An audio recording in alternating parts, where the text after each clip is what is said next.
రీసెంట్‌గా న్యూస్ వచ్చిన ప్రకారం అయితే సెంట్రల్ బ్యాంక్ అనేది గోల్డ్ కొనడం అయితే ఆపేసింది మొత్తానికి.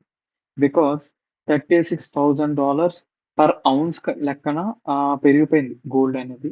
సో, గోల్డ్ తగ్గేంత వరకు ఆహ్, కొన్ తగ్గాక కొంటారా? లేకపోతే అసలు కొనడమే ఆపేసారా అనేది దీనివల్ల ఏంటంటే గ్లోబల్ మార్కెట్‌లో కూడా చాలా వరకు టెన్షన్ అయితే బీభత్సంగా పెరిగింది గ్లోబల్ మార్కెట్‌లో.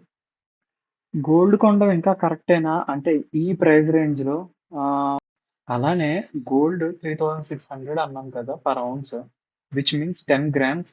అలానే ఇప్పుడు అది ఇండియాలో చూసుకుంటే 3,06,000 ఉంది పర్ ఔన్స్. అంటే 10 గ్రామ్స్‌కి చాలా ఎక్కువ ఇదైతే.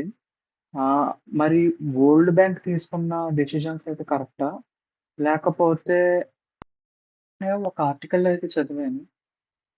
వరల్డ్ బ్యాంక్స్ అనేయి యూఎస్‌కి దూరంగా వెళ్ళిపోతున్నాయి. లైక్ యూఎస్ అసెట్స్ అనేవి దూరంగా వెళ్ళిపోతున్నాయి.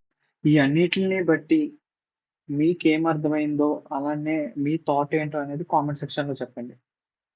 Thank you. Thanks for watching this video and please like, share and subscribe and ఈ ఈ ఇన్ఫర్మేషన్ అనేది మీ ఫ్రెండ్స్‌తో షేర్ చేయండి. So that they can also learn what is going on with the geo politics.